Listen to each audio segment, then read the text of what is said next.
아버지를 참으로 사랑하는 하나님의 자녀들을 주님 앞으로 인도하여 주시며 기도하게 하시니 감사합니다. 아버지와의 친밀한 대화를 통하여 더 가까이 하나님의 뜻에 가까이 갈 수 있는 저희들로 인도하여 주옵소서. 함께하여 주실 줄 믿사오고 예수님의 이름으로 기도하옵나이다. 아멘. 찬송가 208장입니다. 208장.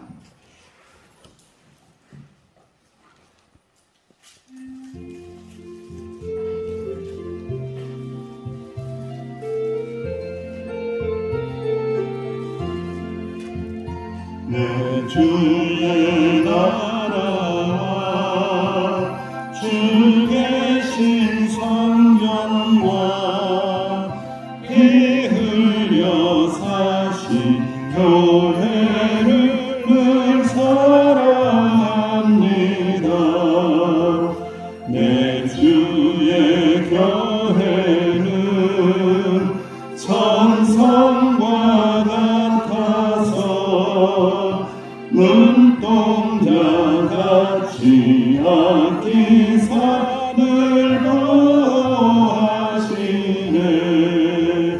이 교회 위하여 눈물과 기도로 내 생명 다하기까지 늘 봉사합니다. 성도의 교제와 교회의 위로와 우주와 맺은 언약을 늘 기뻐합니다.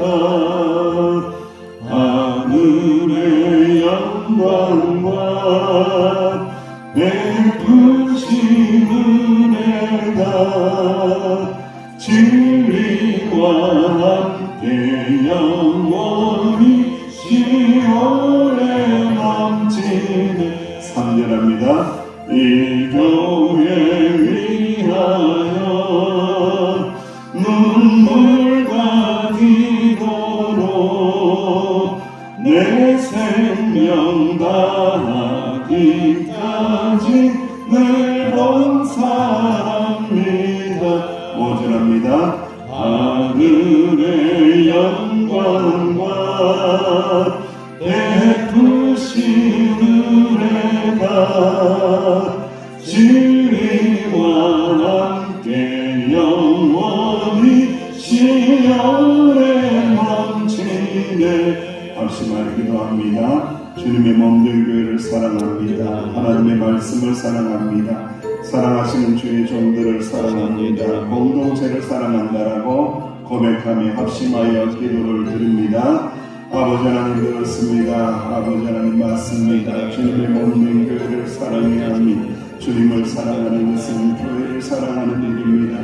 아버지 하나님 우리의 길을 걸어갈 수 있도록 이 새벽에도 우리의 길을 인도하여 주시고 아버지 눈물과 기도로 주님을 사랑하며 고백하게 하여 주시니 감사합니다. 교회를 위하여 기도하게 하시니 감사합니다. 성도를 위하여 기도하게 하시니 감사합니다.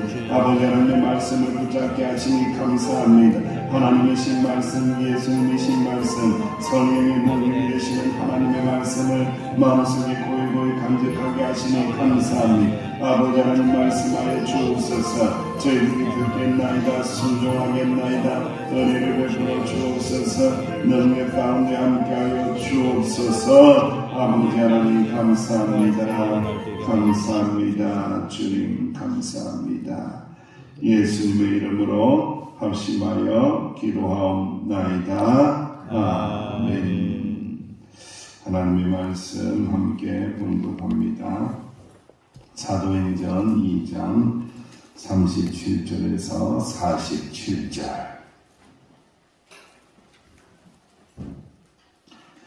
사도행전 2장 37절에서 47절까지 말씀 함께 봉독하겠습니다. 시작. 그 그들이 이 말을 듣고 마음에 질려 베드로와 다른 사도에게 물어 이르되 형제들아 우리가 어찌할꼬 하거늘 베드로가 이르되 너희가 얘기하여 각각 예수 그리스도의 이름으로 세례를 받고 죄 사함을 받으라 그리하면 성령의 선물을 받으리니 이 약속은 너희와 너희 자녀와 모든 원대 사람 곧 주 우리 하나님이 얼마든지 부르시는 자들에게 하신 것이라 하고 또 여러 말로 확증하며 권하여 이르되 너희가 이 헬한 세계에서 구원을 받으라 하니 이 말을 들은 사람들은 세례를 받음에 이날에 신도의 수가 3,000이나 다하더라.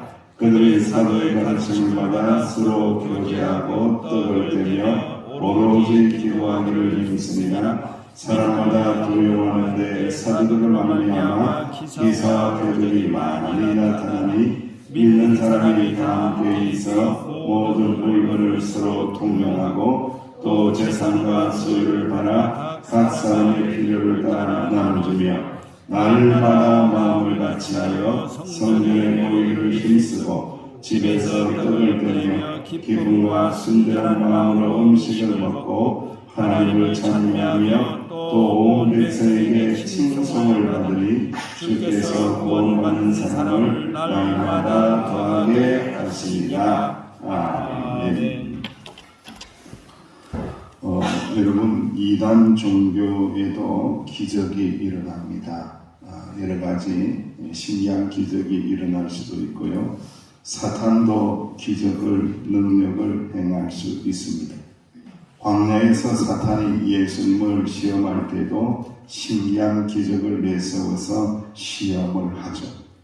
예수님은 그 시험을 오직 무엇으로 이겨냅니까? 하나님의 말씀으로 이겨냅니다. 여러분 말씀이 먼저일까요? 기적이 먼저일까요? 이것을 묻는 것은 굉장히 어리석습니다. 하나님의 말씀에 기초와 기반을 두지 않는 어떤 기적도 하나님의 영광에 돌리지 못한다라는 것을 우리가 알아야 됩니다. 신기한 것이 다 가치 있는 것은 아니다. 신기한 일이 일어난다고 할지라도 그것이 주님의 영광과 동떨어져 버린다라면 그것은 의미 없는 것들이다라는 것입니다. 여러분 우리가 고난 중에 믿음으로 굳게 선 모습을 이렇게 성도들을 통해서 볼 때가 참으로 많이 있죠. 여러분 목회자는 성도들을 어떻게 하면 위로할까 참 많은 생각을 합니다. 어떻게 하면 진정으로 위로가 될까? 저분의 문제를 어떻게 해결해 줄 때에 위로가 될까? 곰곰이 많은 생각을 하죠. 반대로 어떤 성도님들은 우리 목회자들을 목사님을 어떻게 위로해 줄까? 이런 생각을 하시는 분도 많이 있습니다. 여러분 언제 목회자가 가장 위로를 받을까요?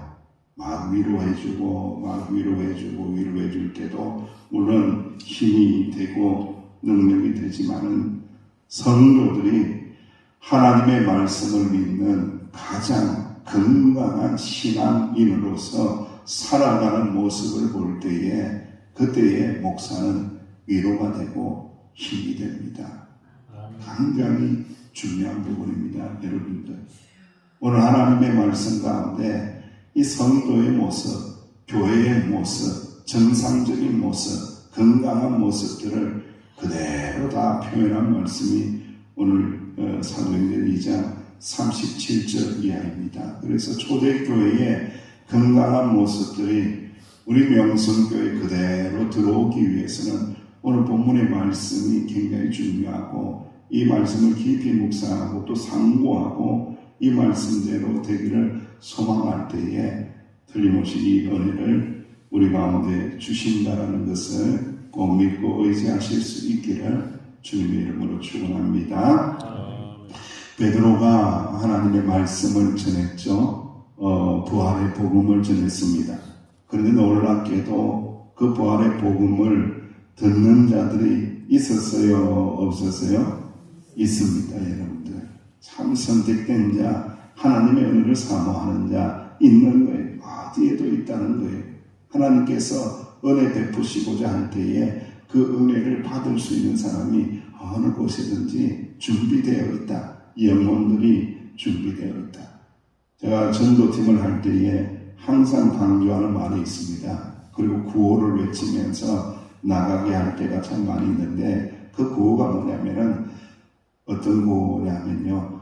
나가면 있고 안 나가면 국물도 없다. 이겁니다, 여러분들. 나가면 있고 안 나가면 없다. 나가서 만나면은 복음 전하려고 만나면은 있고 안 나가면은 주저앉아 있으면은 만날 리가 있나요? 복음 전할 수가 있나요? 안 나가면은 죄송합니다만은 국물도 없다. 이렇게 아주 그냥 심장이 콱콱 박히게 선포하고 나가니까 굉장히 힘있게 나가서 복음을 전하고 전도하는 것을 보게 됩니다. 베드로의 복음을 들은 이들 중에 많은 사람들이 있는 거예요.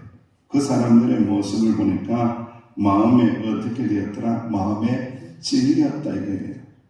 당시에 이 복음을 들은 수많은 사람들 중에 누가 있었을까요? 어떤 사람이 있을까요? 예수님을 십자가에 못 박아라, 못 박아라. 이런 사람도 있었을 것이고 뒤에서 어떻게 되나 보자. 예수라는 자가 저 어떻게 된다던데 우리를 막 가르치고 기적도 행했는데 십자가에서 어떻게 되나 한번 보자. 뒷짐지고 바라보는 사람들도 있었을 거예요. 구경하던 사람들도 있었을 거예요.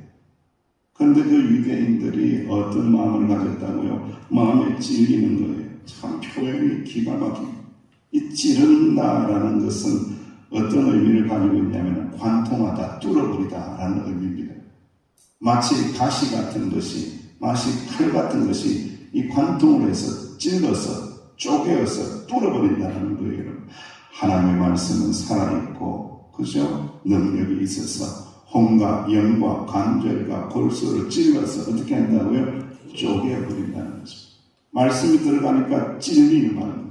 말씀이 들어가니까 관통하는 거예요. 말씀이 들어가니까 쪼개어져 버리는 거예요. 내 생각, 내가 잘못했던 것들, 내가 착오를 일으켰던 것들, 내가 잘못 생각했던 것들, 내가 의심했던 것들이 다 쪼개어져 나가는 역사가 일어나는데 그 고통을 받고 찔림을 받고 아픔 속에만 있는 것으로 끝난 것이 아니라 우리가 어찌할꼬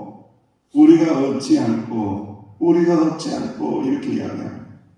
이 우리가 어찌할꼬라는 이 고백은요, 어찌해야 됩니까? 라는 고백을 넘어서서 아주 중요한 고백입니다. 우리가 어떻게 하면은 용서를 받을 수 있습니까?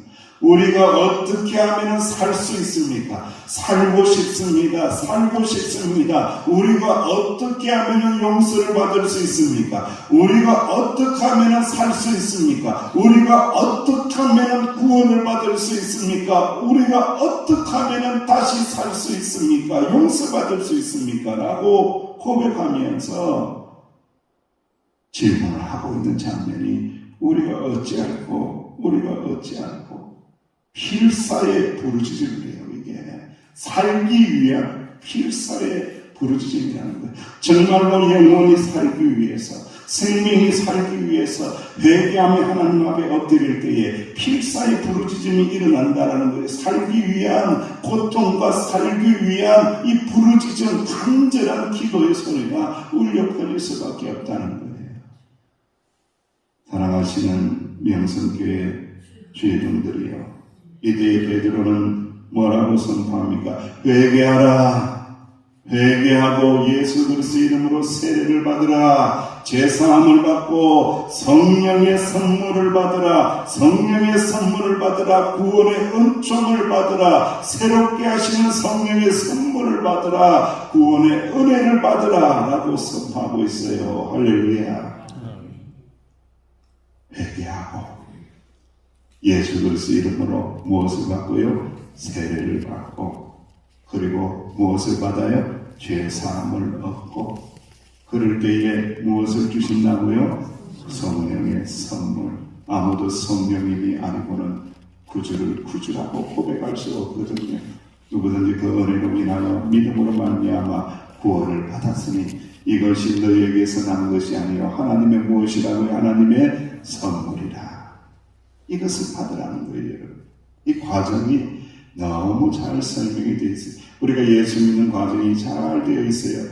회개해야 되고 예수 그리스도 이름으로 세례를 받아야 되고 죄사함을 얻어야 되고 그리고 난 다음에 구원의 선물을 받게 하신다. 이 과정대로 건강하게 잘 진행이 될 때에 영혼의 구원을 얻게 된다라는 것을 그대로 말씀 가운데 드러나고 있고 이 복음이 온 지역 가운데 온 땅 가운데 주님께서 선포되기를 원하신다라는 것을 말씀을 통하여 깨닫게 하시니 시대가 어떤 시대냐? 패역한 시대입니다.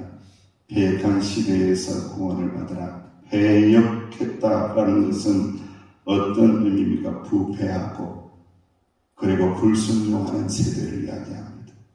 여러분 세상이요 복음을 거절하는 시대입니다. 이 시대가요 패역한 세대입니다. 부패하고 복음을 듣지 않으려고 그러고 자기 뜻으로 살려고 그러고 개인주의적으로 흘러가고 이기적으로 살려고 하는 자기 유익만을 위해서 쫓아가는 패역한 세대입니다.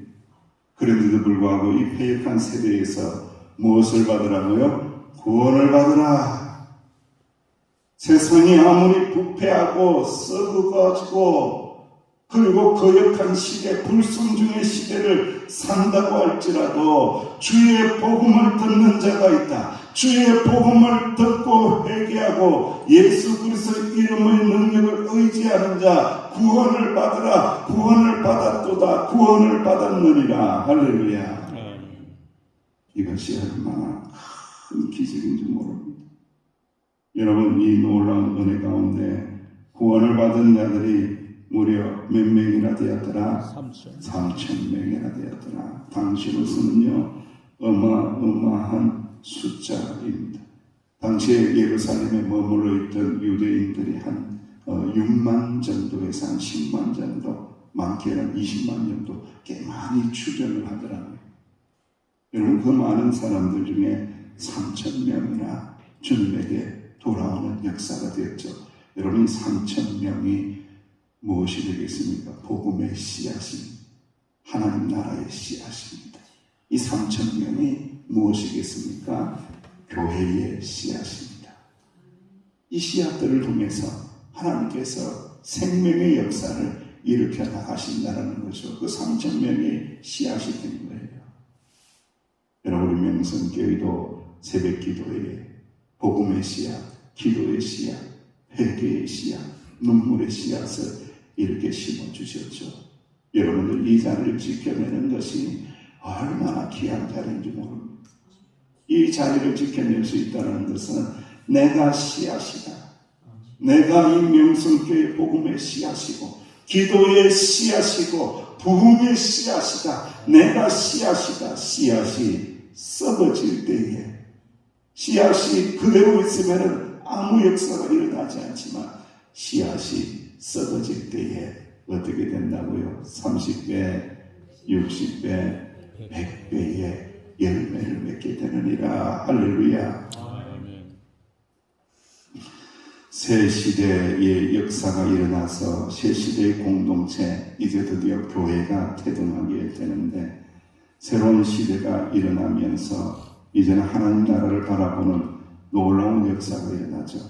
하나님 나라를 바라보고 소망하는 자는 또한 그 시대이지만은 마지막 시대, 종말의 시대를 살아가는 그러한 믿음으로 서게 되죠.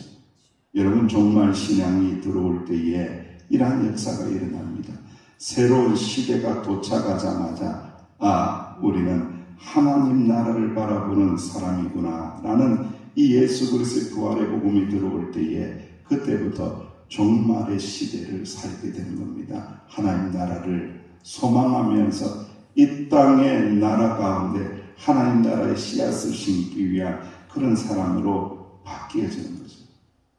그래서 43절에서 45절 이하의 말씀들이 이해가 되는 거예요. 이게 그 교회의 씨앗들 성도들이 정말로 어떻게 이렇게 할 수 있을까라고 이해가 되지 않는 일들이 일어나는 거죠. 다른 거는 다 이해가 되는데 여러분 모든 물건을 통용하고 재산과 소유를 공동으로 사용하고 이거 우리하고는 별개의 문제가 아닌가. 우리는 이렇게 못하는데 이런 생각을 하거든요.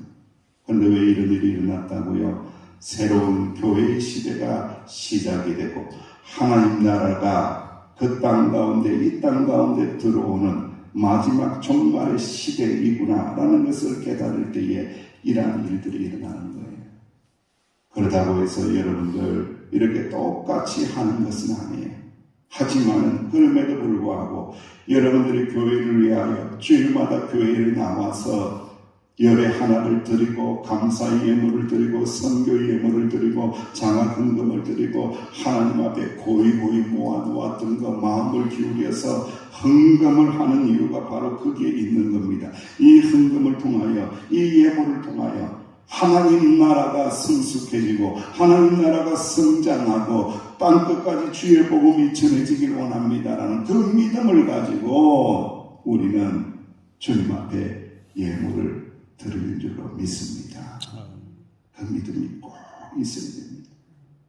그래서 이들은 성전에 모이기를 힘을 썼고 집에서도 떡을 떼고 성찬을 나누고 교제를 나누고 식사를 함께하고 하나님을 찬미하고 그랬더니 온 백성에게 무엇을 받았더라? 칭송을 받았더라. 칭찬을 뛰어넘는 거예요.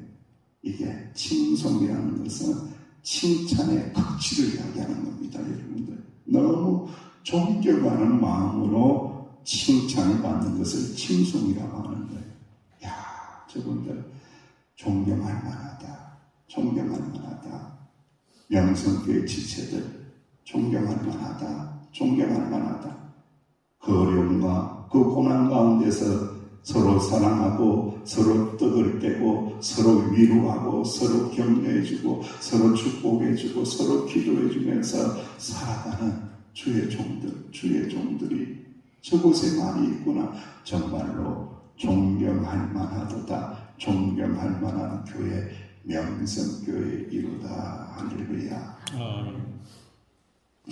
이 은혜가 충만하게 일어나서 믿는 자들이 더해지는 참된 부흥의 역사가 우리 명성교회 가운데 충만하게 일어났으면 참 좋겠습니다.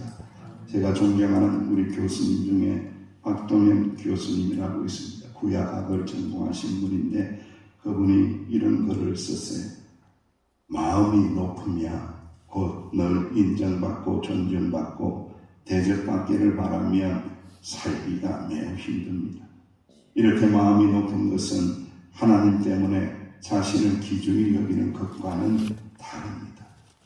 이 세상 모든 사람들이 나를 대단하게 보고 칭찬하고 높이고 따를지라도 하나님 앞에 선 자의 모습이 참으로 더럽고 보잘것없음을 잘 아는 사람은 높은 마음을 지닐 수가 없습니다. 마음이 낮고 부드러울 수밖에 없습니다. 마음이 낮으면 많은 사람을 얻습니다. 마음이 낮으면 많은 사람을 얻습니다. 마음이 높은 사람과는 함께 지내기가 힘들지만은 마음이 낮은 사람과는 잘 어울릴 수 있기 때문에 나를 알아주는 사람이 없다고 내게는 참된 친구가 없다고 하기에 앞서 그만큼 내가 높은 마음으로 살아오지 않았는가 스스로를 돌이켜볼 필요가 있습니다. 하나님조차 나를 몰라주신다는 생각, 나는 하늘의 큰 은혜를 체험하지 못했다는 생각이 들 때면 하나님 앞에서조차 내 마음이 높지 않았는지 내 자신의 모습을 되짚어볼 필요가 있습니다. 내 마음이 높다고 남이 나를 높여주는 것이 아닙니다. 오히려 정반대입니다. 내 마음이 높아질수록 나는 하나님과 사람들에게서 따돌림을 받을 수밖에 없습니다. 교회의 생명력이 어디에 있을까요? 예수님처럼 나 자신이 됩니다. 그때에 많은 사람들과 친근해지고 예수 그리스도의 구원의 복음을 전하게 되고 교회가 칭찬받고 칭송받는 역사가 일어나게 하시는 꼭 믿으시기를 주 이름으로 축원합니다. 아버지 하나님 은혜를 감사합니다. 주의 종들을 이 새벽에 보내시고 말씀을 듣게 하시니 감사합니다. 마음이 낮아져서 주님의 나라를 소망하며 나갈 때에 풍성한 은혜를 주의 종들에게 내려 주옵소서. 겸손히 엎드려 기도할 때에 은혜 주실 줄로 믿사옵고 예수님의 이름으로 기도하옵나이다. 아멘. 말씀을 붙드시고 하나님 앞에 기도하며 나갑니다.